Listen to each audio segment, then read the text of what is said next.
여러분 안녕하십니까? 아침엔 매일경제입니다. 저는 이상훈이고요. 오늘은 요란한 날씨가 예보됐습니다. 강풍이 불면서 비가 내리고요. 중국발 황사에 미세먼지까지 겹쳤습니다. 일부 지역에선 우박까지 떨어진다고 합니다. 우산 잘 챙기시고요. 길을 가실 때도 오늘은 좀 주의하셔야겠습니다. 자, 오늘도 아침 신문 일면 기사부터 전해드립니다. 자, 먼저 매일경제인데요. 일면 톱 기사. 경고, 개미에 대한 경고가 있습니다. 단타개미 경고한 미국, 로빈후드 앱 손본다. 로빈후드요, 미국에서 굉장히 유명한 주식 거래 앱입니다. 그런데 이거 손 보겠다는 겁니다. 수수료가 없는 앱입니다. 자, 과열 조짐에 미국 증권거래위원회가 개입하겠다는 입장을 밝혔습니다. 주식 투자를 게임처럼 만들었다. 이거 가만둘 수 없다. 손 보겠다라는 의지를 내놨습니다. 다음은 중앙일보 확인해 보겠습니다. 자, 일면 톱 기사의 사진과 함께 이런 내용이 있습니다. 백신 특허가 풀려도 한국 생산은 산 넘어 산이다. 지금 미국에서 나왔죠? 백신 지식재산권. 이거 일시적으로 유예할 수 있다. 풀어줄 수 있다라는 말이 나옵니다. 그런데요. mRNA 방식인 모더나나 화이자 제품은요. 일단 제조 공법 기술이 굉장히 신기술이거든요. 이건 기술 확보가 돼야 되는 거고요. 원료 확보도 돼야 되는 건데 이거 쉽지 않다는 겁니다. 그리고 국제적인 합의도 어렵고 제약사의 반발까지 있을 수 있다는 거죠. 산 넘어 산이라는 겁니다. 옆에 사진 보시면요. 여기 보면 프리 더 백신, 그러니까 백신을 풀어달라는 거잖아요. 누구나 쓸 수 있게. 미국 워싱턴 DC 내에서 백신 제조법을 공개하라 이렇게 시위를 벌이는 모습도 사진으로 있습니다. 이번엔 서울신문 확인해 보겠습니다. 일면 톱 기사에 이미 청문회를 마친 5명의 장관 후보자 관련 내용이 있습니다. 임박 가운데 한 명은 정리하는 건가? 청와대 엄중히 상황 주시하고 있다. 임혜숙, 박준영 후보자 얘기입니다. 청문보고서 속도 조절 속 여론의 촉각을 세우고 있다. 지금 뭔가 눈치를 보고 있다는 내용입니다. 그리고 그 옆에 사진 좀 잠깐 보시겠습니까? 여기 보시면요. 경북의 한 요양원의 모습인데요. 이 유리창 사이로만 만날 수가 있습니다. 위험하니까요. 내년 어버이날엔 어머니 가슴에 카네이션 달아드릴 수 있기를 그러면서 유리창에다 이 카네이션을 보여드리고 있는 모습 사진으로 실려 있습니다. 자, 마지막으로 한겨레 보겠습니다. 역시 사진과 함께 있는데요. 일단 여기 사진을 좀 봐주세요. 어떤 아버지로 보이는 인물이 눈물을 흘리고 계십니다. 그리고 뒤에 사진이 보이는데 아들로 보입니다. 아들을 잃은 아버지의 모습이 사진으로 실려 있습니다. 300kg 철판에 깔린 아들 아직 못 보냅니다. 무슨 일이 있었던 겁니다. 아래로 가겠습니다. 평택항에서 23살 청년이 참변을 당했습니다. 목숨을 잃은 겁니다. 하청 노동자 아버지 따라서 친구처럼 같이 일 나가던 아들 원청 직원 지시로 업무와 작업에 투입이 됐는데 안전교육도 현장 관리도 제대로 없었다. 뭐 이런 얘기가 나옵니다. 그리고 컨테이너 날개 300kg짜리에 깔린 겁니다. 아직도 이런 일이 벌어지고 있는 겁니다. 우린 왜 이런 죽음을 막아내지 못하나 이런 한탄들이 계속 나오고 있습니다. 자, 지금까지 일면기사 짚어봤고요. 오늘도 뉴스의 행간을 읽어주시기 위해 네 분께서 자리하셨습니다. 한 분씩 소개해드리겠습니다. 먼저 김관호 계명대 교수 화면 가장 맨 왼쪽에 앉아 계십니다. 그리고 그 옆에는 이종훈 시사평론가 나와 계시고요. 세 번째 자리에는 최진영 변호사 자리하셨습니다. 그리고 마지막으로 주원규 삼육대 겸임교수 나와 계십니다. 안녕하세요. 안녕하세요.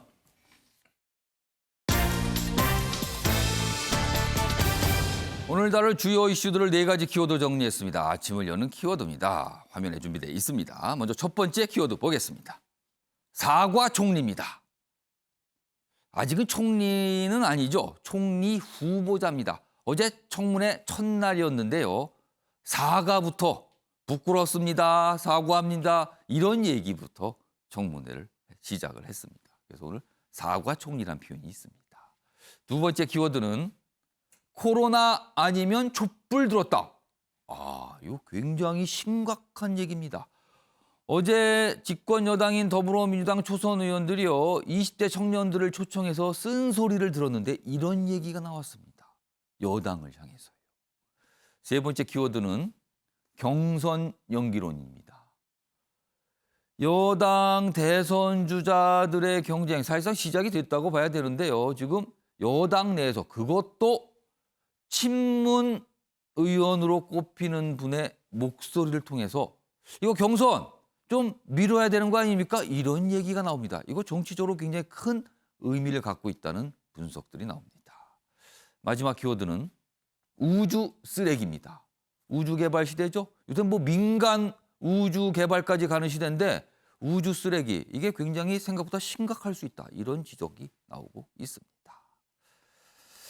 자, 아침에 매일 경제 본격적으로 출발하겠습니다. 첫 번째 이슈는 어제 있었던 김부겸 국무총리 후보자 청문회 첫날 모습을 좀 소개해 드리겠습니다.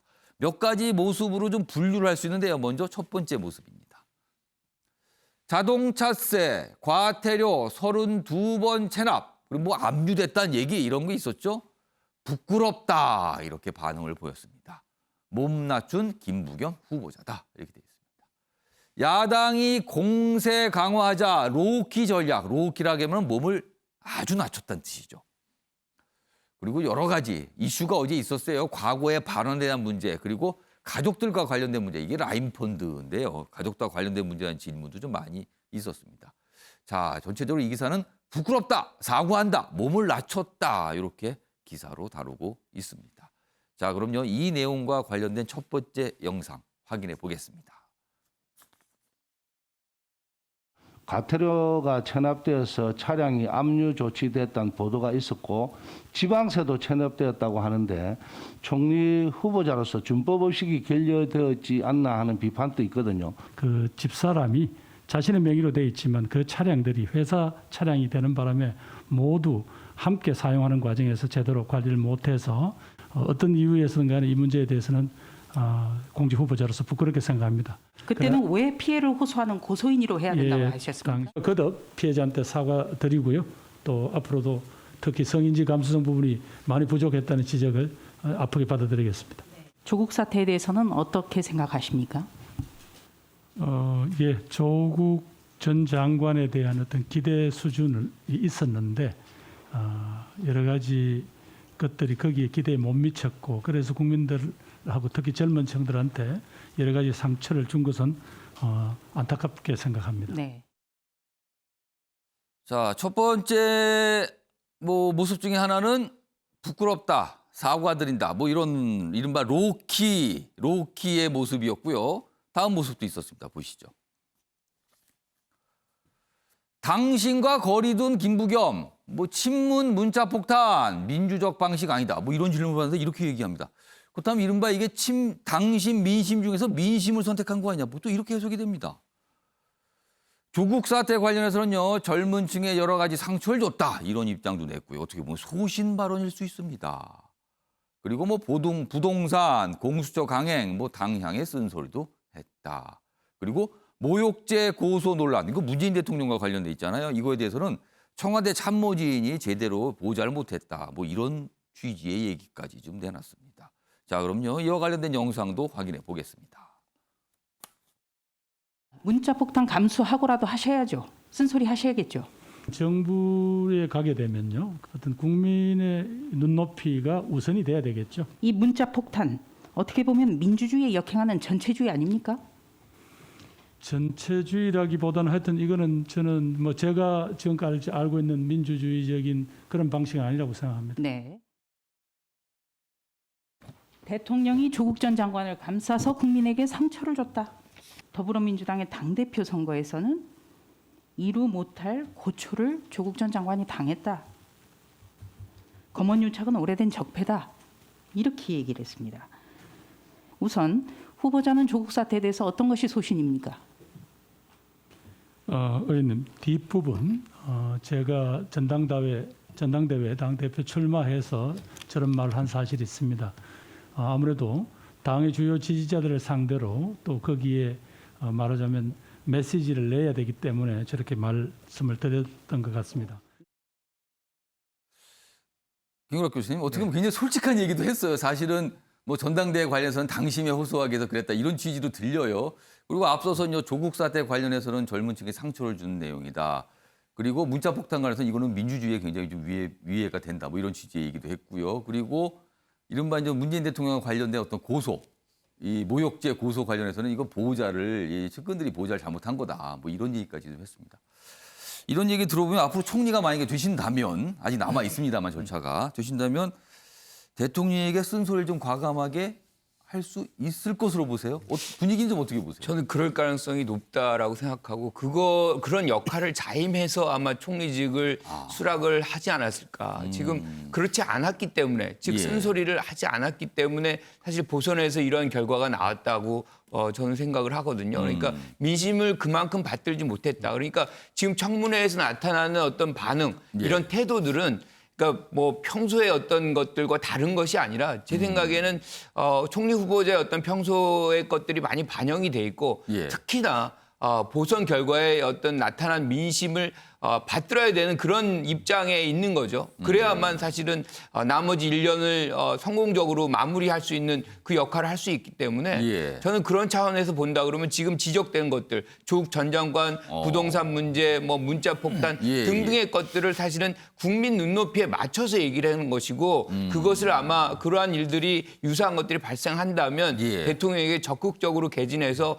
그 눈높이에 일치시키는 그런 노력을 할 것으로 저는 생각을 합니다. 그렇다면 국정기조의 어떤 방향 전환을 좀 끌어낼 수 있다 이렇게 좀 전망하세요? 그렇죠. 어제 이제 얘기한 것 중에 5가지가 있어요. 뭐 코로나 극복이라든가 예. 그 중에 맨 마지막에 국민 통합이 있습니다. 예. 여러 가지로 사실 우리가 분열돼 있는 부분도 있고 그런 부분에서 어떻게 보면 이제 TK 출신인 예. 김 후보자가 국민 통합에 앞장설 경우에는 지금 우리가 겪고 있는 어떤 분열상 뭐 이런 부분들도 어느 정도 치유가 되고 그런 차원에서 이 노력이 이루어진다면 저는 뭐 성공적인 마무리 문재인 정부의 그것도 예상할 수 있겠다 이렇게 봅니다. 자, 이종훈 평론가. 어제 청문회도 그렇고요. 그 전에도 이 김부겸 후보자의 개인 신상 문제, 어떻게 보면 도덕성과 관련된 문제죠. 뭐 과태료, 뭐 체납, 뭐 압류, 뭐 이런 얘기도 나왔었고요. 그리고 과거 본인 스스로 고백한 약간 학교 학창 시절의 어떤 폭력 문제, 뭐 이런 것까지 얘기했거든요. 어제 설명을 좀 많이 했습니다. 이 정도 개인 신상 문제는 뭐 이 정도면 어느 정도 큰 문제 없이 넘어갈 거로 보세요? 아니면 이게 오늘도 청문회 이틀째인데 또 다시 좀 논란이 될 수 있다고 보세요? 뭐 어제 그 정도로 넘어가지 않을까 싶어요. 그러니까 뭐 이 문제와 관련해서 뭐 과거에도 이야기가 전혀 없었던 것도 아니고 예. 또 뭐 아시다시피 의원 출신들은 조금 혜택을 봅니다. 인사청문회 때. 그 이른바 예. 의원 불패. 그렇죠. 예, 그런 부분도 좀 없잖아 있고 그리고 사실은 지금 좀 핵심적인 지금 쟁점은 예. 역시 자녀의 그 라인 펀드 관련한 펀드. 예, 그 부분이 지금 이제 핵심이기 때문에 예. 오늘은 아마 야당도 그쪽에 집중할 가능성이 좀 높지 않을까 이렇게 좀 생각을 하고요. 예. 어제 보니까 사과 굉장히 많이 하시던데 제가 보기에는 이건 전초전에 불과하다라고 봅니다.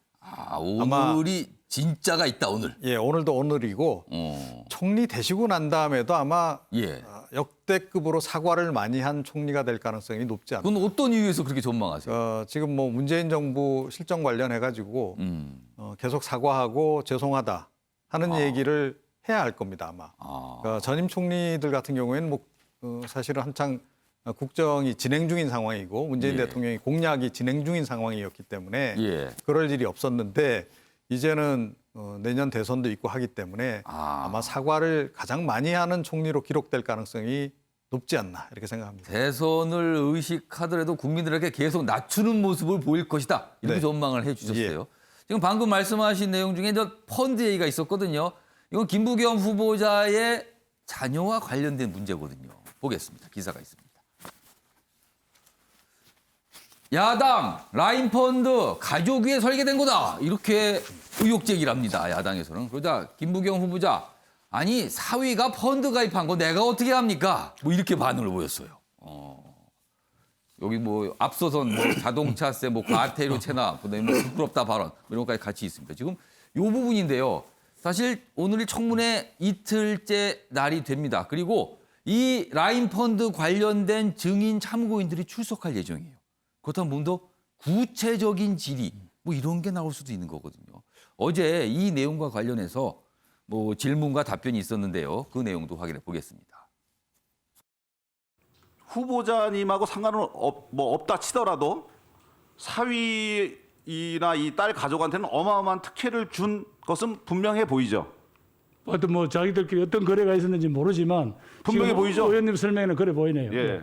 그러니까 현재는 손해를 본 상태다 그렇게 이야기를 했고 바로 그 특혜하고 저하고 어떤 관계가 있는지는 말씀 안 하시고 계속 네 사위니까 특혜를 받았으니까 뭐가 네가 책임을 져라. 현재로서는 이제 그 같은 라인펀드 가입자들하고 똑같은 피해자죠. 의원님 앞으로 제가 지금 비우선 받으려고 있는 거 아닙니다. 질문이 우습다니요. 동료 질문이 우습다니요.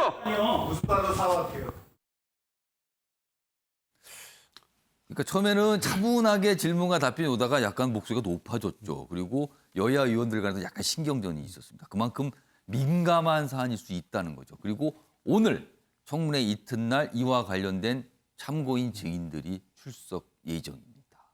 오늘 아마 어떤 내용이 나올 수도 있어요. 자, 최인영 변호사. 일단 어제는 이 라인펀드 건과 관련해서는 전초전이라고 볼 수 있습니다.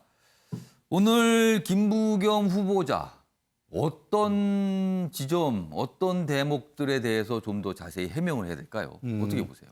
두 가지 포인트가 있다고 생각을 합니다. 예. 하나가 법률적인 측면에서 하나, 또 하나가 이른바 금수저, 흑수저 논란이 될 수 있는 부분 하나 이렇게 예. 될 것 같은데요.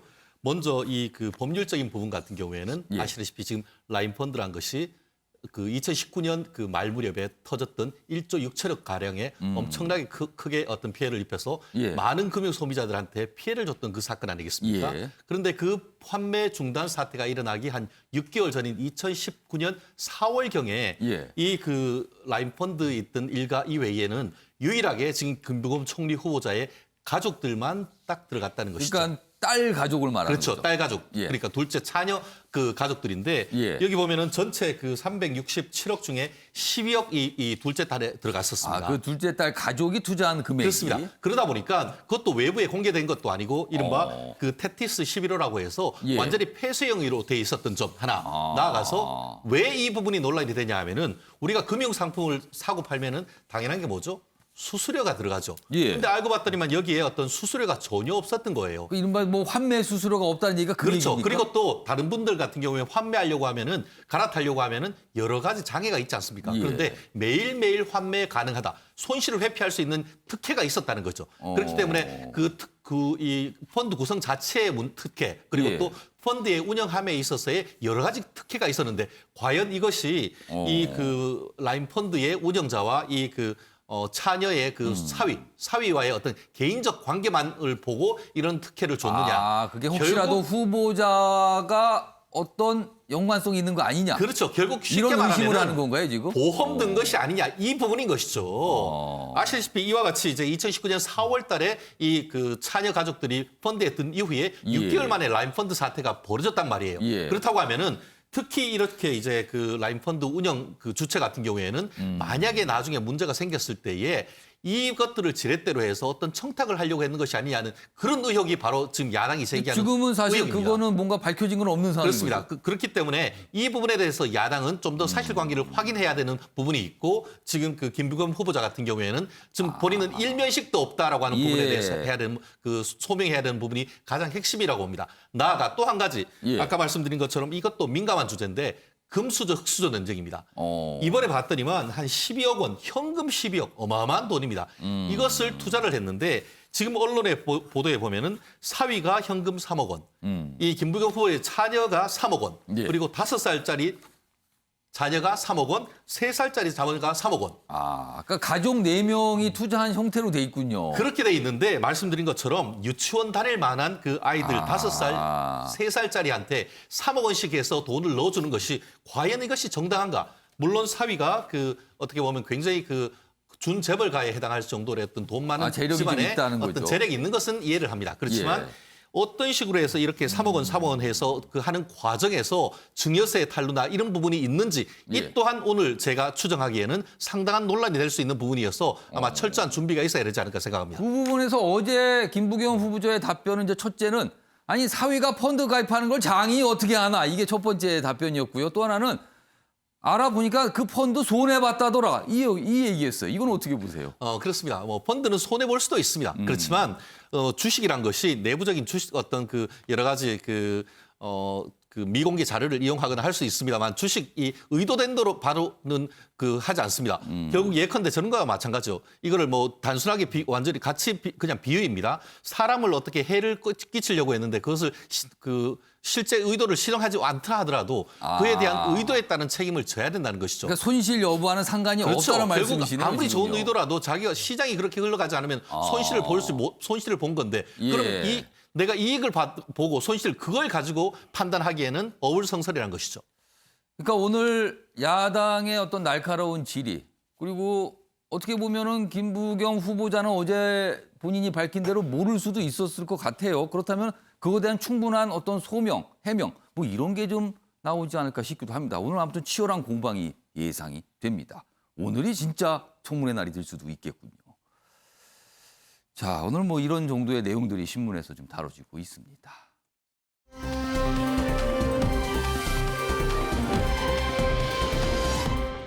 다음 주제로 가겠습니다. 어제 민주당 초선 의원들이요. 20대 청년들을 초청해서 쓴소리를 작심을 하고 들었습니다. 그동안 여당은 요즘에 2030에 대해 호소하는 얘기를 많이 하잖아요. 그 과정 중에 하나였습니다. 자, 먼저 첫 번째 기사 보겠습니다. 여기 제목들 보면은요. 어제 나온 목소리들을 소개하고 있어요. 표창장을 조작해 대학 간 사람이 있습니까? 뿔난 청년들 당대표인 송영길에게 돌직구를 던졌다. 이런 얘기입니다. 이게 이른바 이제 조국 사태 관련된 쓴소리예요. 옆으로 가겠습니다. 어제 나온 발언들이 더 소개돼 있어요. 20대 청년들과 화상회의를 가졌는데 조국 사태 국민에게 사죄했습니까? 이렇게 따져 물었어요. 그리고 출연료 문제 등 김여준은 성역입니까? 이 얘기도 또 물었군요. 그리고 박원순 사건에 사과만 했었어도 재보선 이렇게 안 됐습니다. 이런 쓴소리까지 합니다. 그리고 또 있습니다. 여당은 혹시 20대 청년이 표로만 보이세요? 이거 굉장히 아픈 얘기들 많이 했습니다. 그리고 군 가삼전제 부활 뭐 이런 얘기 있었는데 이런 것도 비판에 올랐습니다. 송영길 대표, 아빠의 심정으로 아픔을 공감한다. 그렇습니다. 송영길 대표가 20대 아들을 두고 있거든요. 그러니까 아빠의 심정으로 공감하겠습니다. 이런 얘기도 했습니다. 관련 기사 하나 더 있습니다. 보겠습니다. 코로나 아니면 반여당 촛불 들었다. 가장 심각한 얘기가 아닌가 싶습니다. 2030 민주당 초선들에게 쓴소리를 했다. 이렇게 뭐 앞선 내용도 같이 좀 소개돼 있습니다. 이 내용이요. 화면을 좀 더 자세히 정리했는데 한번 보겠습니다.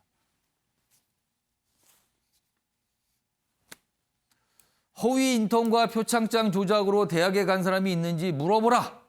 물어보세요. 이런 겁니다. 다음입니다. 출연료 편향성 문제에도 김어준은 성역입니까? 다음입니다. 이건 박원순 전 시장 관련된 거죠. 피해자에 대한 민주당 의원들의 2차 가해 이거 너무 실망스럽습니다. 다음입니다. 군 가삼전제는 위헌 판결을 받고 폐지된 겁니다. 민주당이 이제 와서 법안을 내놓은 것은 청년을 표로밖에 생각하지 않는다는 것입니다. 이런 쓴소리였습니다. 주홍국 교수님, 네. 이 쓴소리 어떻게 들으셨습니까? 네, 조금 더 일찍 들었어야 되지 않을까.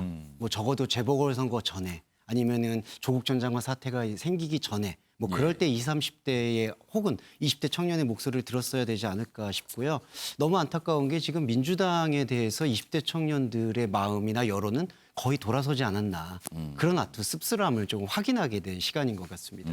그 대표적으로 20대가 지금 갖고 있는 불만이 사실은 그 당원들이나 이 민주당이 갖고 있는 생각과는 조금 다른 것 같아요. 예. 민주당이나 이 여권에 있는 분들은 20대를 향해서 어떤 현실적인 부분을 충족을 시켜주면은 그렇게 만족을 할 거다. 그러니까 근시안적인 그 생각을 가지고 접근했던 그러니까 것들이 당장에 좀 어떤 많은데 20대들의 현안 문제를 해결해주면 네. 괜찮지 않을까라는 생각을 한다는 거네요. 그런데 오히려 이제 대표를 하실 수 있는 이 20대 청년분들의 목소리를 들었을 때에는 공정이라든지 성인지 감수성 이런 부분의 상식선이 다 무너졌는데 도대체 무슨 소리를 하시냐라는 아주 원론적인 말씀, 더 본질적인 말씀들을 하고 계셨다. 예. 그런 부분에 대해서 좀 더 근본적으로 들여다봐야 되지 않는가. 군 가산점 그 부활 그런 얘기가 대표적인 사례입니다. 예. 20대가 원하는 게 그런 게 아니거든요. 지금 그걸 가지고 20대 남성들 흔히 말해서 이대남의 표심을 얻으려고 한다라는 그런 접근이 예. 과연 얼마나 근시안적으로 우리 20대를 취급하고 있는가. 거기에 대한 어떤 깊은 모욕감 서글픔 그런 것들을 저는 표현했다라고 생각을 합니다. 근데 또 한편으로는 그래도 이렇게 나와서 초선 의원들의 모임에서 이런 정도의 쓴소리를 낼 수 있다라는 사실에 대해서는 아직도 그래도 여권에 대한 나름의 애정이 있지 않는가. 애정과 기대가 좀 남아 예, 있다. 저는 또 그렇게 평가를 할 수 있고요. 그렇기 때문에 이번에 당심이라고 말할 수 있는 여건은 조국 전 장관의 사태라든지 그리고 이제 요번에 김어준 그 이제 진보 친여 이제 예, 진행자에 방송인 대한 김어준 씨. 그런 어떤 형평성 논란 이런 거에 대해서 조금 더 객관적이고 투명하게 받아들여야 될 것 같고요. 또 하나는 대권 주자들이 청년에게 나오는 그 표심 경쟁 같은데 예. 매표 행위에 매몰되지 않았으면 좋겠습니다. 아. 자꾸 뭐 얼마를 주겠다 뭘 어떻게 하겠다, 보장하겠다 뭐 이런 얘기죠. 예, 그런 것들을 청년이 원하는 게 아니라 더 깊은 모욕감을 느끼고 있는 것 같아요. 그래서 그런 부분을 자제해야 될 것 같고요. 예. 그리고 마지막으로 저 송영길 대표랑 예. 그리고 이 고인영 의원이 좀 인지 감수성이 시작점이 좀 잘못되신 것 같아요. 어떤 점에서 그렇게 네. 보셨어요? 나도 20대 아들을 뒀다. 이런 표현은 지금 하지 말으셨어야 됩니다. 왜냐하면 20대 표심은 자신들을 주체적인 유권자로 봐달라는 거거든요. 아. 근데 마치 아들이나 자식을 케어하는 마음으로 이렇게 달래주겠다라는 돌봐야 뉴스. 되는 대상으로 보는 거 아니야 혹시라도? 돌봄의 대상이 절대로 아닙니다. 이제 앞으로 사회의 주역이 되셔야 될 이 부분들을 예. 이렇게 같은 동등한 시선에서 보고 정책을 고민하셔야 되는데 아빠의 심정으로 들여다보겠다. 마음은 심정은 충분히 이해되지만 그런 접근 자체를 지금 쇄신하셔야 된다고 생각합니다. 아들들은 대개 아빠를 이런 표현을 쓰죠. 꼰대 뭐 이런 표현 쓰잖아요. 그런 아들들이 많은 것 같아요. 근데 지금 그 부분에 대해서 지금 주원 교수님께서 지적을 하셨어요. 그런 심정이 아니고 동등하고 앞으로 사회의 주역이 될 사람으로 봐서 돼야 된다. 이런 말씀이시네요, 지금요. 자, 김관옥 교수님. 네. 지금 여기서 쓴소리 중에서 조국 전 장관 이야기 나왔고요. 방송인 김어준 씨 얘기도 나왔습니다. 그러면서 뭐 성역이냐 뭐 이런 질타가 있었어요. 그러니까 어떻게 보면 20대가 인식하기에 민주당 내에서는 이 이름이 금기어 아니냐 뭐 이렇게 받아들인 것 같아요. 앞으로 어떤 변화가 좀 있을까요? 그러니까 보선 이후에 초선들이 모여서 예. 일종의 이제 사과 같은 것을 하고 새로운 어떤 출발을 얘기하면서 조국 전 장관의 부분에서 우리가 좀 적극적으로 대처하지 못했다 뭐 이런 얘기들이 있었거든요. 예. 그랬다가 이제 문자 폭탄이 가고 그런 것들의 어떤 방향성이 굉장히 흐지부지되는 그런 장면들이 있었어요. 예. 김어준 씨 방송인 같은 경우도 적극적으로 이 부분에 대해서 해소를 하거나 문제 해결적인 역할을 사실 민주당이 지금 안 하고 있고 오히려 보호하려고 하는 그런 역할만 지금 하고 있는데 예. 그런 어떤 행위가 20대 청년뿐만 아니라 사실 국민적인 어떤 시각 속에서는 상당히 좀 부담스러운 부분이 있거든요. 이것이 무엇이 문제인지를 사실상 그 본질을 좀 꿰뚫고 들어가서 그 예. 문제를 해결해 보려고 하는 그런 생각들을 안 하고 일단은 우리 편이니까 좀 보호하고 가야 된다. 그러니까 가장 대표적인 것이 조국 전 장관 얘기인데 이것에서 공정성을 이제 20대가 얘기하잖아요. 예. 근데 왜 20대가 공정성을 얘기하느냐? 사실 기회가 부족하거든요. 우리 때만 해도 나오면 기회들이 있습니다. 취업이든 뭐든 막 이 기회들이 널려 있었는데 예. 일단은 20대는 그런 기회가 부족해요. 그러다 보니까 기회의 공정성이 확보되지 않으면 모든 것들이 사실 허물어지는 이런 장면이기 때문에 기회가 너무나 드문 상황인데 그렇죠. 이제 그렇기 때문에 공정성을 더 강조하고 예. 요구하고 그런 부분인데 그 부분의 어떤 본질적인 문제 해결을 찾아 나서야 되는데 여기서 이 어떻게 보면 자기 진영 사람들만 보호하려고 하는 것이 사실은 좀 와닿지 않는 그런 부분이 있는 거예요. 그래서 저는 뭐 이 부분이 이미 물꼬가 터졌다라고 생각을 하고 예. 이번 보선 결과는 굉장히 치명적으로 여권 예. 지지자들에게 다가가고 있다고 생각을 합니다. 그래서 지금부터는 뭐 조국 전 장관도 그래서 어제 SNS에서 다시 한번 사과하는 그 SNS 글을 올렸어요. 공정과 뭐 이런 정의의 부분에서 본인의 어떤 잘못된 부분이 있었다 이렇게 사과했던 것이고 예. 이런 것들이 더 확대될 수밖에 없다라고 생각을 합니다. 아무튼 뭐 이런 쓴소리를 듣는 자리에 마련한 것 자체는 좀 평가할 만한 부분입니다. 자, 그럼 이런 쓴소리들이 과연 얼마나 흡수가 되고 앞으로 실질적인 모습으로 나타날 것인가. 뭐 이런 게 중요한 거겠죠, 지금요. 자, 이런 상황에서 어제 송영길 대표 봉하마을을 방문을 했습니다. 그리고 뭐 방명록도 남기고 그랬어요. 일단 여기 보시면 방명록 내용이 좀 크게 소개가 돼 있죠. 여기 위에 보실까요? 여기 보면 뭐 한자로 써 있어요. 근데 본인이 한자로 쓰고 밑에 해석을 달아놨어요. 여기 보면 큰 새는 바람을 거슬러 날고, 여기 보면 역풍 뭐 이렇게 써 있죠. 한자로 거슬러 날고 살아있는 물고기는 물을 거슬러 오른다. 뭔가 거슬른다. 거꾸로 간다. 이런 걸 강조했어요. 그리고요. 대통령님의 말씀을 새겨 민주당을 살아있는 당으로 발전시키겠습니다. 자, 그렇다면 지금은 살아있는 당이 아니라는 뜻으로 들리기도 합니다. 그러니까 여기서 이 방명록에요. 거슬러 날고 거슬러 오른다. 이 부분과 살아있는 당. 이거 해석이 필요한 대목 같습니다. 그 옆에 방명록을 쓰는 모습도 사진으로 담겨 있습니다. 자, 그럼요. 이와 관련된 영상 확인해 보겠습니다.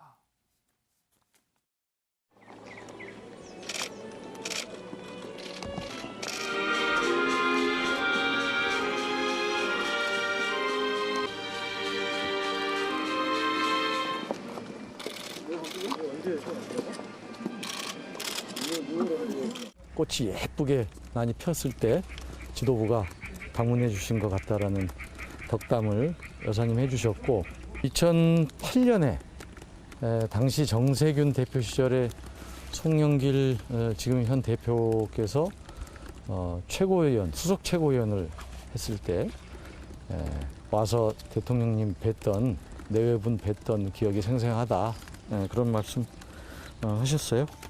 여사님께서 하여튼 축하한다고 얘기하셨고. 자, 이종훈 평론가님. 방명록에 아까 제가 두 가지 내용이 조금 해석이 필요하다 했는데 거슬러 난다, 뭐 거슬러 오른다라는 부분과 살아있는 당. 이거 어떻게 좀 해석해야 될까요? 예. 그러니까 일단 본인이 대붕이라는 거죠. 큰 봉황이라는 거죠. 앞에가 첫 번째 표현이 대붕이었어요, 대붕. 네, 그러니까 큰 새라고 썼지만 이제 큰 봉황이라는 뜻이죠. 이게 원래 이 뜻은. 대붕 이런 게 무슨 저 중국 고전에 뭐 장자 이런 데 나오는 표현 아닙니까? 그렇죠. 예, 그러니까 이 봉황은 함부로 날지 않고 예. 한번 날았다 그러면 뭐 만리 천리를 가고 예. 뭐 그렇다는 거 아닙니까? 예.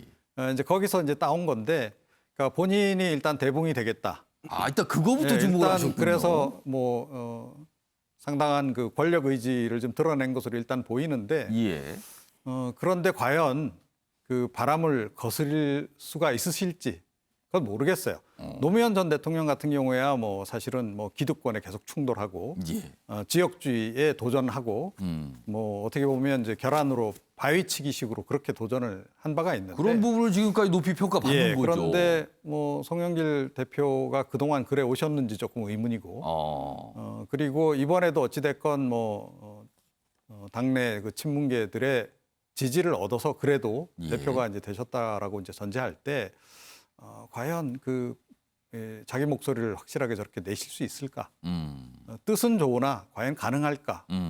저는 개인적으로는 조금 의문을 좀 갖고 있습니다. 살아있는 당이라는 표현은 왜 썼을까요? 그러니까 그동안 당청 관계를 보게 되면 예. 그러니까 청와대에서 뭐 이런저런 요구를 하면 당 쪽에서 별말 없이 다 수용하는.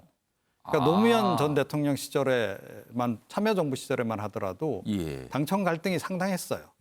그런데 이번 문재인 정부는 역대급으로 당청 관계에서 갈등이 없었는데 예. 그게 과연 바람직했느냐 하는 거죠. 그게 과연 살아있는 모습이냐? 예, 그런 거죠. 그래서 당이 제 목소리도 좀 내주고 그랬더라면 예. 이번 재보선 참패와 같은 그런 일이 벌어졌겠나라고 하는 게 당내에서도 나오고 있기 때문에 그런 부분을 이제 좀 의식해서 적으신 것 같아요. 예. 그러면 어느 정도의 뭐 반성과 앞으로의 각오 뭐 이런 게 좀 읽히는 대목인 것 같습니다. 지금 거슬러 날고 거슬러 오른다. 살아있는 당으로 발전시키겠습니다. 이런 글을 남겼습니다. 자, 최인현 변호사. 어제 여론조사 결과 하나 나왔는데요. 뭐 정당별 뭐 지지율 조사했지만 뭐 비호감도 조사를 했어요. 어느 당을 절대 지지하지 않겠느냐 뭐 이런 질문을 해서 뽑았는데 민주당이 가장 높이 나왔습니다. 물론 국민의힘도 상당히 높습니다만 비호감도 1위를 민주당이 차지했어요. 이건 어떻게 보세요? 그렇습니다. 그 재작년이었습니까? 예. 그 이해찬 대표 시절에 이 당 대표실 뒤에 보면 뭐라고 돼 있었냐 하면은 다시는 지지 않습니다. 이런 얘기가 이렇게 했던 기억이 아마 예. 나는데요. 그에 대한 대답이 국민들은 다시는 민주당을 지지하지 않겠습니다. 이런 얘기가 지금 나온 거예요. 사실 그 탄핵 정국 이후에 지금 그 새누리당 지금 국민의힘에 대한 지지율이 사실 거의 뭐 한 자리 숫자까지 쪼그러들고 예. 호감보다는 비호감이 도대체 그 너무나 컸기 때문에 과거에는 국민의힘의 전신 정당들의 비호감이 엄청났죠. 그렇죠. 엄청 컸죠. 그런데 예. 그것이 지난 그 이번 4년을 겪으면서 어떻게 보면은 그 정책이 실패하고 민생이 굉장히 어려워지면서 최근에서는 어제 아까 얘기한 것처럼 민주당의 어떤 그 비호감 지수가 엄청나게 폭등을 했습니다. 예. 특히 분석을 해보면 지역적으로도 호남을 제외한 거의 대부분 지역에서 민주당에 대한 비호감 지수가 훨씬 더 높았고 연령 측면에서 봤을 때에도 30대와 40대를 제외한 대부분 어떤 연령층에서 민주당에 대한 비호감이 굉장히 높았습니다. 네. 더불어서 30, 40대의 그가 좀 더 이제 국민의힘에 대한 비호감이 조금 더 높았지만 그 수치가 별로 차이가 안 났어요. 그렇다고 하면은 결국 특정 지역을 제외한 전국 그리고 또 나 연령대에 있어서도 대부분 지역에서 민주당의 어떤 그 비호감 수치가 굉장히 높다는 것은 지금 아마 그한 배경에서 아마 송영길 대표가 지금 가서 민주당을 살아있는 당으로 발전시키겠다. 거의 죽어가고 있다라는 어떤 자기 고백으로 읽히는 예. 것 같은데요. 그럼 도대체 왜 이럴까? 저는 그렇게 생각합니다. 결국은 정책 실패, 또 하나는 변화 거부 이렇게 보는데요. 정책 실패는 뭐 너무나 잘 알지 않습니까? 지금 뭐 부동산 문제라든가 아니면 청년 정책이라든가 노동개혁 이런 것들이 없지 않습니까? 그에 예. 대한 정책 실패. 그럼 이제 4.7 그 지방선거를 계기로 해서 뭔가 바뀌어야 되는데 아시다시피 이번 그 당대표 선거에서는 송영길 그 당대표가 됐고 이 그 원내대표는 윤호중 대표가 됐습니다. 예. 어떻게 보면 윤호중 대표는 친문의 강성 지지고 또 예. 어떻게 보면 송영길 대표 이외에 다른 최고위원들은 여전히 친문입니다. 예. 결국 이 부분은 뭐냐면 국민은 변화를 바랬지만 변화보다는 있는 그대로 계속 가겠다라는 그런 민주당의 의지가 있기 때문에 예. 지금까지 과거의 정책 실패, 나아가 미래에 대한 비전 제시에 현재로서는 상당히 어려움이 있다. 이런 측면이 그런데 다만 한 가지 아시다시피 비호감이란 것은 거꾸로 호감으로 갈 수 있다. 이게 무관심이 무서운 거지. 비호감은 어떻게 잘 하느냐에 따라 호감으로 바뀔 수 있다는 비호감 점에서 자체도 관심이다. 그렇죠. 그렇기 때문에 어떻게 하느냐에 따라서 이게 달려 있는데 적어도 미래에 대한 비전 그리고 새로운 정책에 대한 변화 이런 예. 부분을 송영길 대표는 보여줘야 된다고 봅니다. 지금 뭐 몇 가지 이 내용들 좀 전해 들었는데 뭐 공통된 내용입니다. 쓴소리 나오고 민주당에 대해서 지금 뭔가 바뀌어야 된다는 그런 얘기를 계속 하는 거거든요, 지금요. 그리고 여기 소영길 대표의 방명록 역시 뭔가 바뀌겠다는 의지가 좀 드러난 대목들이 담겨 있습니다, 지금.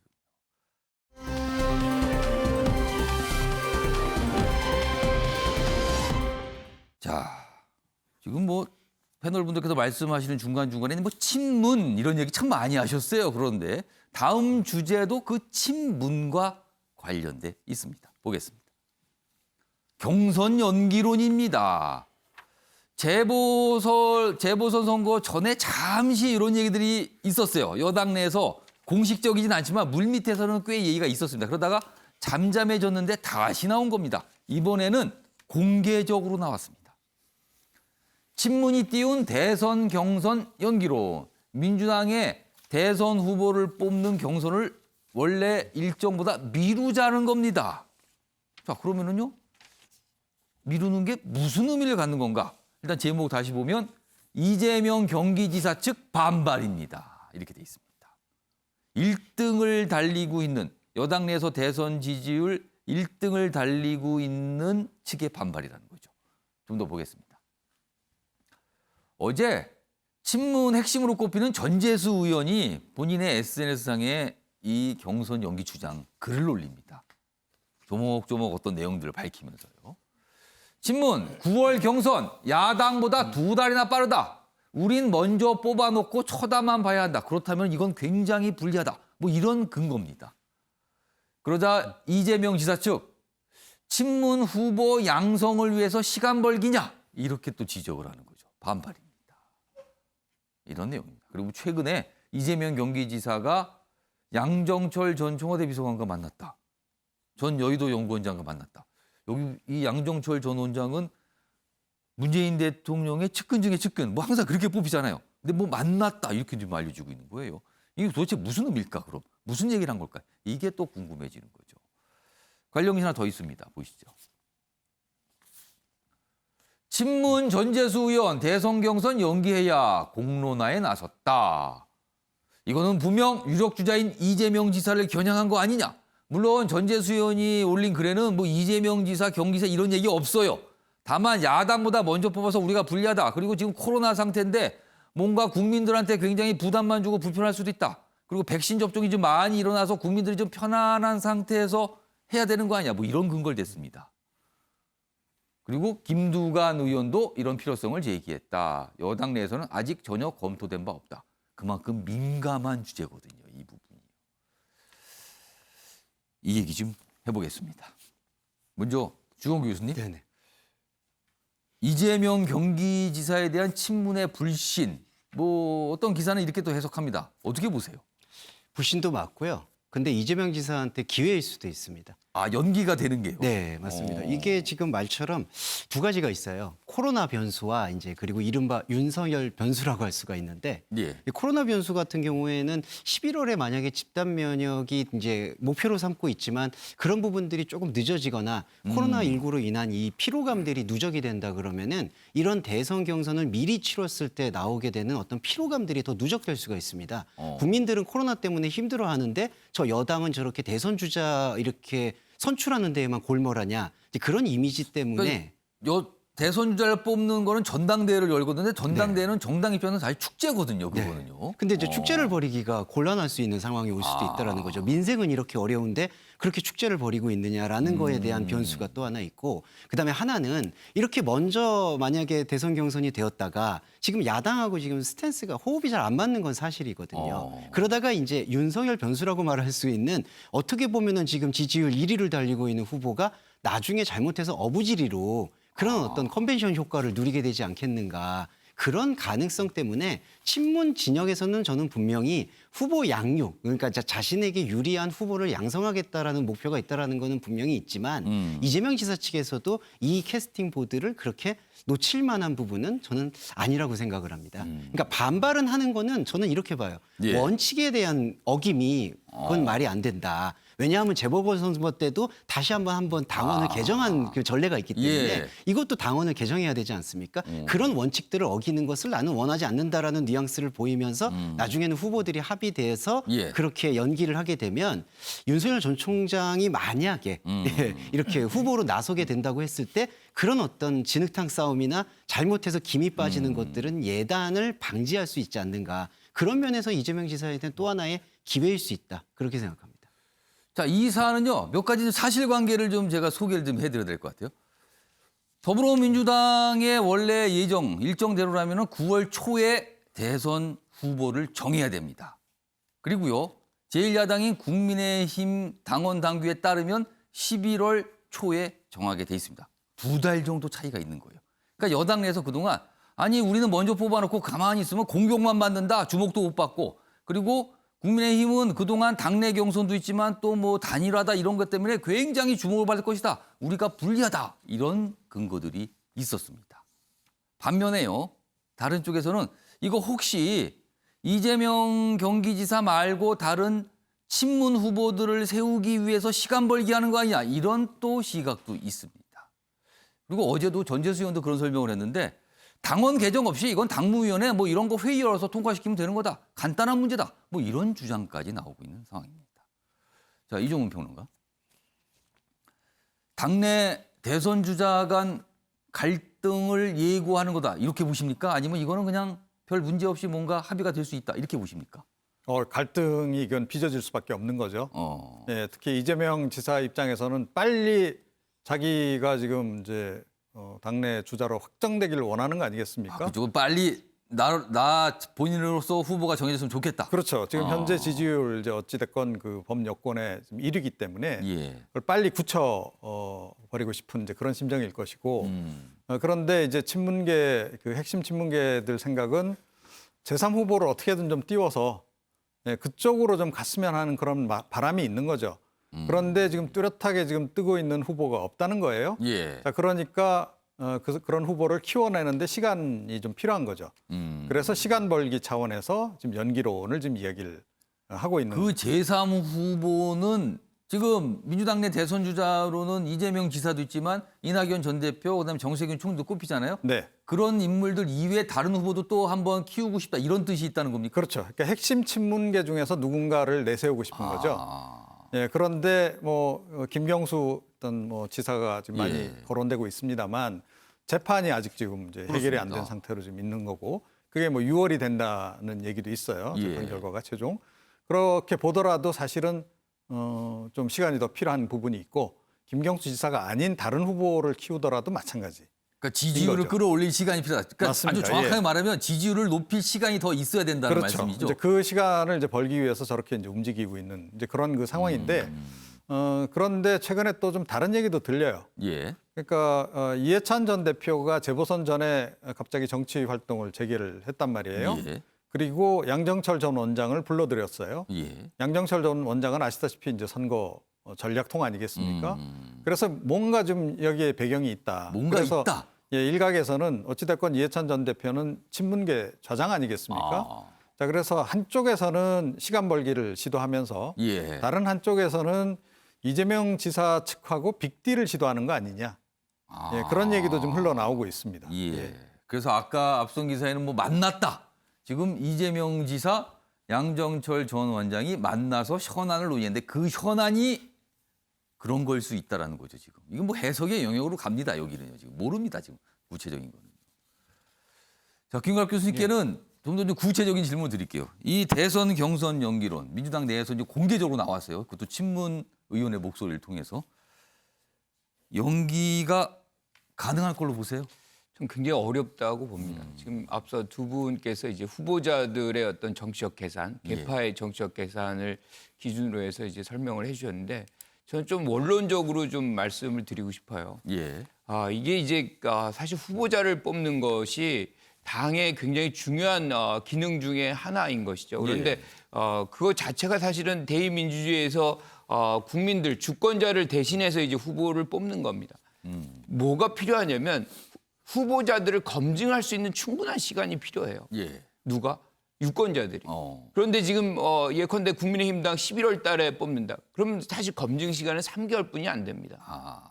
지금 9월 달에 뽑아도 사실 5개월 정도뿐이 안 돼요. 예. 그러니까 이거는 어떻게 보면 유권자들의 권리를 뺏는 것이거든요. 그래서 이것을 그리고 또 한 가지가 제도적인 안정성을 스스로 파괴하는 겁니다. 그러니까 한번 정해놓은 원칙이죠. 그렇죠. 그 원칙을 그럼 정하지 말든가 언제든 바꿀 수 있는 걸로 해놓든가. 그거를 정해놓고서 바꾼다는 거는 그만큼 가변적인 것이고 신뢰를 구축하기 어렵다는 거거든요. 그러니까 아주 불가피한 이유가 존재한다면 이것이 바뀌어져야 되겠지만 그렇지 않다면은 이게 뭔가 당리당략적으로 해석을 할 수밖에 없는 거거든요. 이제 그런 차원에서 접근이 된다 그러면 전체적으로 민주당에게 오히려 불리한 오히려 반대되는 효과를 가져올 수도 있다 이렇게 저는 생각을 하고 원론적으로 접근을 해서 국민들에게 유권자들에게 더 많은 시간을 검증의 시간을 주는 것이 사실 어떻게 보면 11월 달에 뒤늦게 뽑는 국민의힘당의 후보를 압박할 수 있는 그런 효과도 있다는 것을 감안한다 그러면 절차적으로 가는 것이 맞다. 당위론적으로 이렇게 말씀드리고 싶습니다. 이권학 교수는 연기하면 안 된다. 그 말씀을 하신 거네요. 지금. 일단 이슈로는 떠올랐습니다. 그리고 의견들이 갈릴 겁니다. 이 부분도.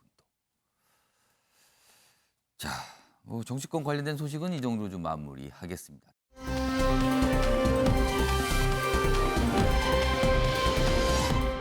다음은요. 나라박 소식이기도 하고요. 어떤 우리의 미래의 모습일 수도 있습니다. 이런 게 현실화될 수도 있는 거죠. 지금 보겠습니다. 우주 개발 얘기입니다. 일론 머스크, 테슬라 창업자잖아요. 일론 머스크의 스타쉽 지상 착륙에 성공했다. 이 무슨 말일까요? 일단 여기 제목 세 줄 돼 있는데요. 이 우주선이 스페이스 X입니다. 스페이스 X라는 회사가 만든 거죠. 민간입니다. 민간 기업. 화성 우주선 시제품이 4번의 실패를 딛고 사뿐히 내려앉았다. 그러자 일론 머스크 정상적으로 착륙 트윗하면서 환호를 했다는 거죠. 여기 보면 이게 일단 장소가 미국 텍사스입니다. 텍사스에서 발사되는데 이게 보시면 이게 뭐 그냥 날아가는 거 아닙니까? 이런데 이게 아닙니다. 이게 이렇게 날아갔다가요. 한 10km 상공까지 날아갔다가 그대로 다시 내려서 이렇게 착륙하는 겁니다. 영화에서나 보던 장면이죠, 지금. 이게 현실화 됐어요, 지금요. 이 내용을 좀 다룬 기사입니다. 자, 그럼요. 관련 영상으로 확인해 보겠습니다. 자, 우선은요. 이 영상 보시면 보세요. 뭔가 내려오죠, 지금? 올라갔다 내려오는 겁니다. No, I saw that in video. So this is my first time being at it. 자, 발사되는 모습.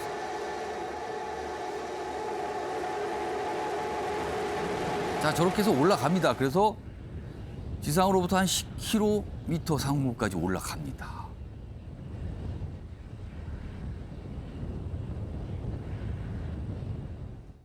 그래서 내려오죠.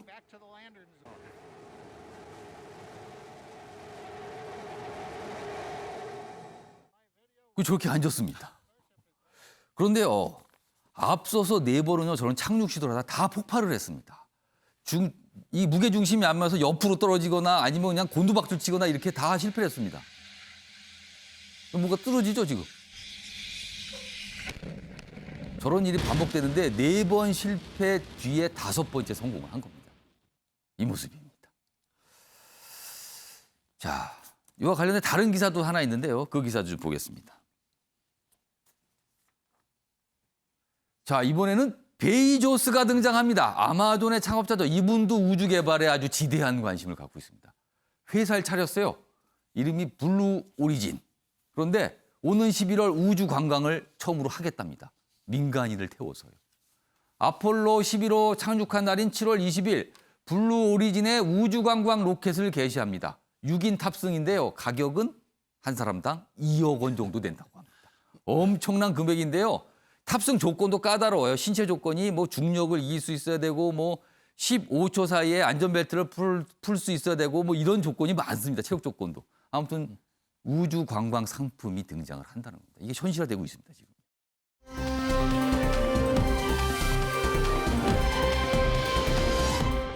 자, 지금 이거 좋은 얘기죠, 지금? 미래에 관한 얘기다. 그런데요, 다음 기사 보겠습니다. 쓰레기 얘기입니다. 우주 쓰레기. 이렇게 우주선 발사하잖아요. 그러면 아무래도 쓰레기가 생깁니다. 인공위성도 버리게 되고요. 무슨 발사체도 떠돌라게 되고 이런 거잖아요. 자, 미국 백악관 중국 로켓 잔해 낙하 우려가 있다. 우주에서도 책임 있는 행동을 해야 된다. 이렇게 또 얘기합니다. 중국이 쏘아 올린 지금 우주선이 있는데요. 지금 뭔가 이렇게 떨어지고 있는 상태인데 이게 원래 떨어지게 되면 이게 다 공기 중에서 없어져야 되는데 그렇지 않고 지상으로 떨어질 것 같답니다. 지금. 그런데 이렇게 미국이 지적하자 중국에서는 걱정 마세요. 공해상에 떨어질 겁니다. 과장된 위협입니다. 또 이렇게 반발하는 목소리가 있습니다. 다음 기사 보겠습니다. 지금 전 세계가 걱정하고 있어요. 지금 여기 보시면 지도를 보세요. 지도 보시면 세계 지도인데 여기 빨간색으로 된 부분이 떨어질 가능성이 있는 곳입니다. 우리나라도 들어가 있습니다. 물론 이게 가능성은 아주 희박하지만요. 100% 아니라고 배제할 수는 없는 상태인 거죠. 그래서 20톤 중국 로켓잔의 주말쯤 추락, 서울도 안심 못한다. 뭐 이런 얘기가 좀 나와 있습니다. 김구락 교수님. 네. 앞으로 이런 우주 개발 많으면 당연히 쓰레기도 많을 거 아닙니까? 그렇죠. 이거 국제법 뭐 이런 거 있습니까? 좀 규제하는? 없습니다. 없습니까? 그렇죠. 마구잡이로 그냥 올라갔다 쓰레기가 되는 그렇죠. 겁니까? 이게 사실은 이런 새로운 어떤 영역이잖아요. 우주라든가 사이버라든가.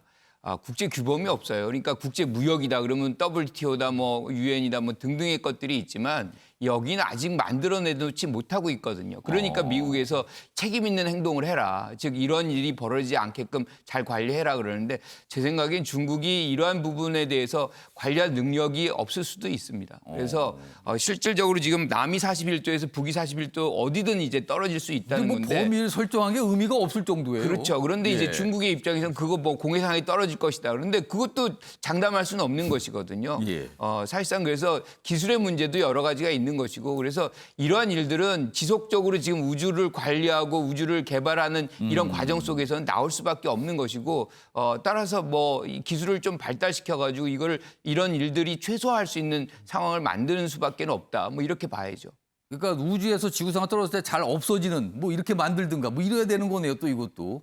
예, 주홍 교수님.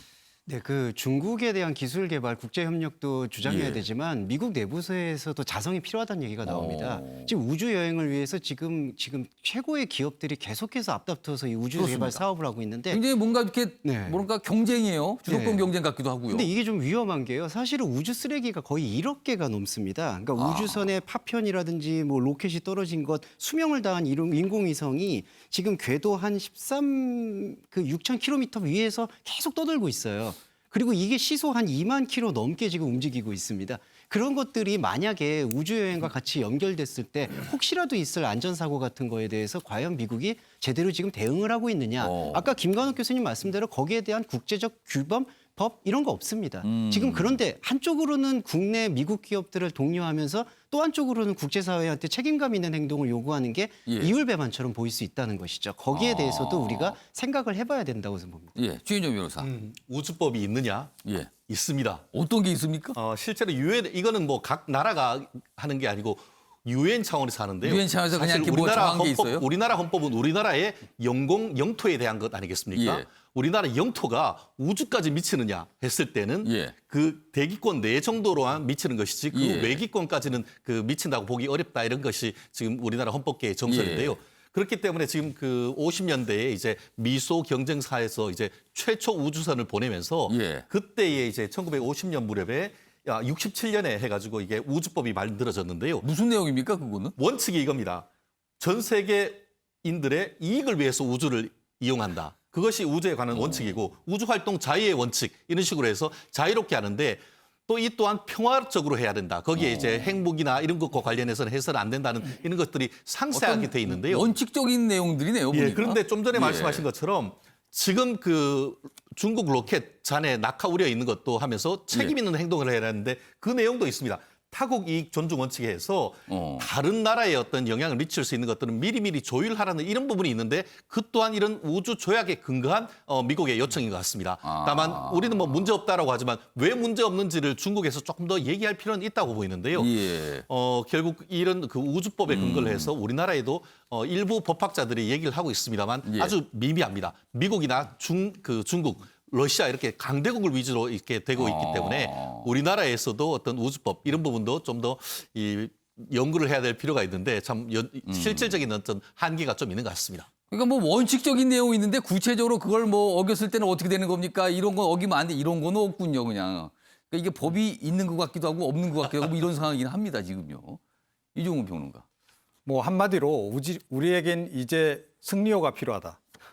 그런 말씀을 드리지 않을 수 없어요. 영화 승리호 보셨는지 모르겠습니다만 우리도 하자는 소리인가요? 우주 이제 잔해 처리하는 그 위성 아니겠습니까? 그러네요. 우주선. 쓰레기를 처리하는 예, 그런데 우주선이죠. 지난해가 굉장히 의미가 있는 한 해였어요, 사실은. 누적으로 인공위성 발사가 10,000기를 넘어선 해고 또 한 해에 인공위성을 1,000기를 발사한 해입니다. 그러니까 해마다 1,000기씩 이렇게 인공위성을 쏜다라고 전제를 했을 때 앞으로 점점 더 늘어나겠죠. 2,000개, 3,000개로. 쓰레기는 굉장히 늘어난다는 그렇습니다. 소리네요. 그래서 이제 우주 내에서도 지금 사고가 발생하기도 하고 충돌 사고가 이제 그런 그 상황이기 때문에 그 국제적으로 그 우주 정거장은 함께 만들어서 관리하기도 하고 하잖아요. 예. 그와 마찬가지로 이 쓰레기 처리도 국제 공조가 필요하다. 물론 이제 위성을 많이 쏘는 나라 예. 그런 나라가 좀 더 많이 부담을 해야 되겠죠. 중국이 대표적인데 예. 그렇게 이제 분담금을 좀 나눠서라도 이거 처리하는 그런 그 뭐 해체 시설이라든가 이런 것들을 지금 만들어 나갈 필요가 있다 이렇게 생각합니다.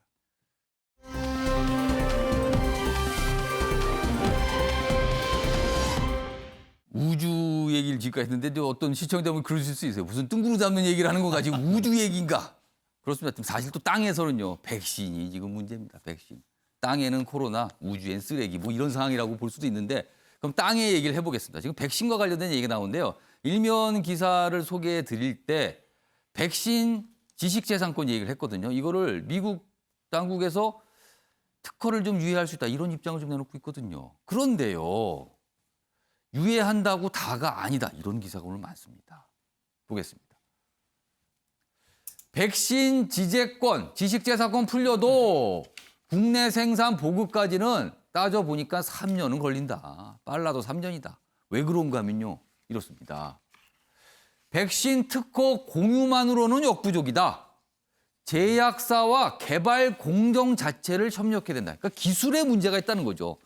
특허만 푼다고 되는 게 아니라 기술을 뭘 알아야지 만들 거 아니냐는 거예요. 그리고 생산시설 짓는 데만 2년 걸린다. 그리고 또 원료 물질 확보도 이것도 문제다. 기술, 생산시설, 원료 특허만 풀린다고 됩니까라고 묻고 있는 겁니다. 지금요. 국가별로 또 임상시험을 또 해야 되네요. 그러네요. 또 이거 국가별로. 그러나 장기적으로는 백신 자급에는 도움은 된다. 근데 당장은 어렵다는 거죠. 당장. 기사 하나 더 보겠습니다.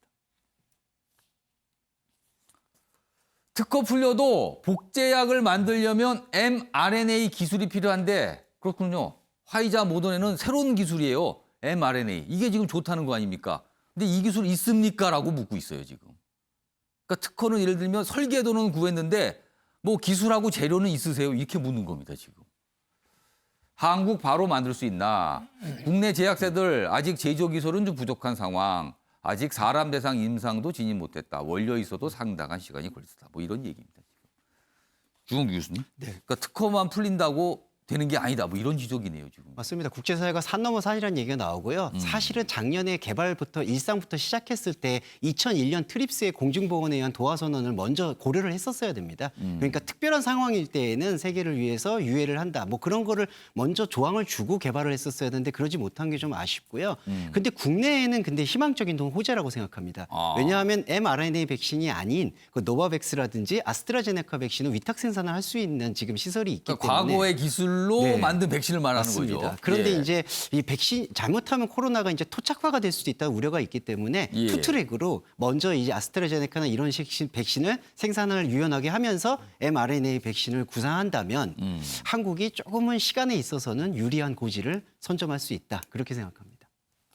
좀 발언 기회 요청을 하셨는데 시간이 얼마 없어요. 한 짧게 한 30초씩 드릴게요. 최인영 변호사. 결국 이런 겁니다. 우리가 콜라를 만들 수 있는 기술이 있다고 해서 톡 쏘는 그 특정 브랜드 맛을 만들 수 있습니까? 그 문제거든요. 기업의 기술 보호 전략은 공개하는 특허 전략과 자기들만 가지고 있는 비공개하는 영업 비밀 전략으로 있는 것이죠. 그렇죠. 지금 여기에서 아무리 특허를 공개해서 라이센스를 받지 않고 당신들 쓰세요 한다 하더라도 청기와 장수처럼 자기들만 가지고 있는 노하우를 안 풀면은 이거는 만들 수가 없는 거예요. 과연 그렇게 하겠냐라는 그렇죠. 거죠. 결국 지금 바이든 대통령도 어떻게 보면 좋은 아저씨처럼 그냥 우리 특허 푼다고 하지만 사실은 각 회사가 가지고 있는 제조에 관한 노하우, 영업 비밀을 풀지 않는다 하면은 사실 굉장히 요원한 것이 아닌가 생각합니다. 예, 이종우 평론가. 저는 다분히 면피성 발언이라고 생각해요. 아, 이게요? 예, 그러니까 백신 관련해서 지금 미국이 너무 백신 이기주의가 심하다라고 지금 국제사회로부터 비판을 많이 받았죠, 지금 받고 지금. 있거든요. 그거를 회피하기 위해서 그야말로 립 서비스 차원에서 하는 얘기지 실효성은 별로 없는 얘기다. 이렇게 생각합니다. 관련 기사 몇 개 내는데요. 다음 기사 하나 더 보겠습니다. 역시 이제 이 특허 문제와 관련된 기사인데요. 사례가 있었대요. 과거에. 백신 지식재산권 면제 다른 사례는 20년 전 에이즈 치료제 복제약 양산에만 4년 걸렸더라. 이른바 복제약이잖아요. 특허가 만료됐냐. 그것도 사실은 엄청난 기술이 있어야 만드는 거고 그거를 만들었다고 굉장히 자랑을 하고 막 그러잖아요. 그러니까 이거 만만치 않다는 거죠. 다음 기사 하나 더 보겠습니다. 이 기사는요. 중국 러시아 백신 외교 펼치자 바이든도 백신 리더십을 세우려고 이러는 거다 해석하고 있습니다. 김광락 교수님 어떻게 보세요, 이 부분? 일종의 백신 패권 경쟁이다. 뭐 이렇게 표현할 수도 있을 것 같아요. 그러니까 중국과 러시아가 사실 자국의 백신을 개도국에 주면서 정책 영향력을 받아가는 그런 것들을 했거든요. 그래서 상당히 또 비판을 받았었어요. 그 조건부로 이렇게 한다는 것 자체가. 그런데 지금 미국의 행태를 보면 굉장히 이 백신을 우선 자국에 이제 쓰는 데 집중하고 그런 부분들이 비판을 많이 받아왔기 때문에 상대적으로 리더십이 좀 손상이 간 거 아니냐 뭐 이런 얘기들이 많았었죠. 그러다 보니까 이제 이런 어떤 특허권을 유보하고 사실상 어떤 복제품을 만들 수 있는 그런 기회를 전 세계에 주겠다. 일종의 공공재 개념으로 백신을 전달하겠다는 것을 지금 이제 바이든 대통령이 얘기하고 있는데 그 실현 가능성은 조금 더 지켜봐야 되겠다 이렇게 봐야죠. 아무튼 뭔가 경쟁이 붙었다는 거군요. 자, 아침의 매일경제 오늘은 여기서 마무리하겠습니다. 시청해 주신 여러분 고맙습니다.